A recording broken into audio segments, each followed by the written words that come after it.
بسم اللہ الرحمن الرحیم ومن يرتد منكم عن دینه فيمت وهو كافر فأولئك حبطت أعمالهم في الدنيا والآخرة وأولئك أصحاب النار هم فيها خالدون قال رسول الله صلی اللہ علیہ وسلم من بدل دینه فقتلوه۔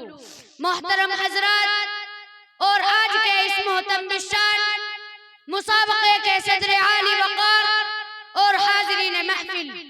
میری تقریر کا عنوان ہے ارتداد اور اس کے اسباب و تدارک۔ اور جب میں اس موضوع کا موجودہ حالات میں جائزہ لیتا ہوں، سوشل میڈیا اور ذرائع ابلاغ پر ارتداد کی بھیڑ چڑھنے والی دختران ملت کی فہرست دیکھتا ہوں، اس میدان میں کام کرنے والے دعات و مبلغین کی کارکردگی سنتا ہوں، یا ارتداد کی آندھی میں اڑ جانے والی قوم و ملت کی بچیوں کے عبرتناک انجام پر نظر ڈالتا ہوں تو کلیجہ منہ کو آنے لگتا ہے، لکھتے ہوئے ہاتھ و قلم لرزنے لگتے ہیں، بولتے ہوئے زبان لڑکھڑانے لگتی ہے۔ عزیزان گرامی، اس وقت امت مسلمہ کے سامنے ارتداد کا عفریت گات لگائے بیٹھا ہے کہ کب اسے موقع ملے اور ان کے ایمان و یقین کو لقمہ تر سمجھ کر نگل لے۔ کہیں شکیلیت کے نام پر مسلم نوجوانوں کے عقیدے پر ضرب کاری ہو رہی ہے تو کہیں مادھویت کے دعوے مسلمانوں کے یقین کے لیے خطرہ بنے ہوئے ہیں، اور فکر غامدی بھی اپنے بازوؤں پر پھیلانے میں مصروف ہے۔ جدیدیت و سوشلزم کے نام پر اس کے ایمان کی رازنی ہو رہی ہے،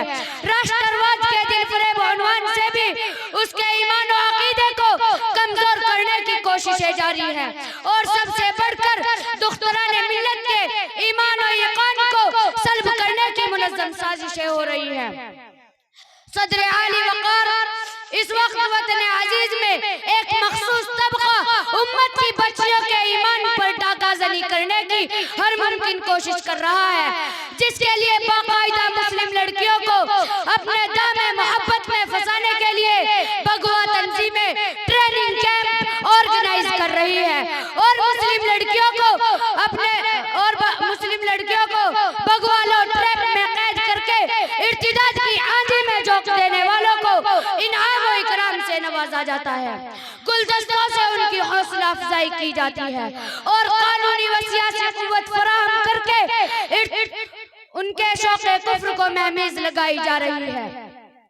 تاکہ وہ ہماری بچیوں کے دین و ایمان کو کھلونا بنا کر اپنے احساس کمتری کے جذبے کو سرد کرتے رہے۔ ان نازک و حساس حالات میں ضرورت ہے کہ اس طوفان بلاخیز کے تپیڑوں سے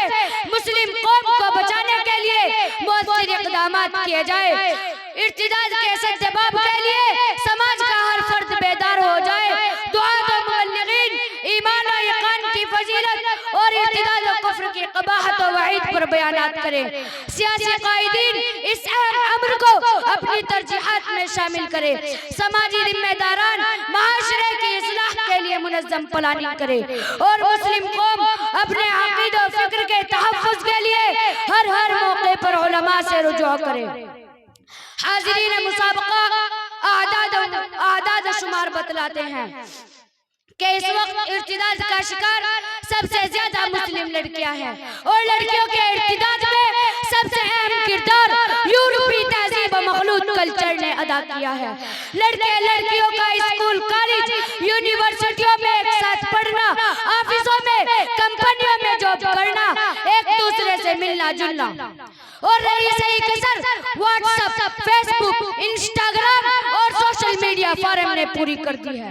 اس لیے اس بات کی بھی سخت ضرورت ہے کہ سماجی ذمہ داران، اہل علم اور مسلمانوں کا سرمایہ دار طبقہ اپنی بچیوں کے لیے تعلیمی ادارے کھولنے پر غور کرے جہاں وہ اسلامی ماحول میں دینی و عصری علوم حاصل کر سکے اور مخلوط تعلیمی نظام کی خرابیوں سے ان کا وجود محفوظ ہو جائے۔ اور سب سے بڑی ذمہ داری والدین و سرپرستان کی ہے کہ وہ اپنی بچیوں کو ارتداد کی آندھی سے بچانے کے لیے ان کے ایمان و عقیدے کو مستحکم بنائے، ان کی دینی و اخلاقی تربیت و نگہداشت میں ذرہ برابر بھی کمی نہ رہنے دے، اور ان کے ذہن و فکر میں یہ بات بٹھا دے کہ ایمان اس جہان رنگ و بو کی سب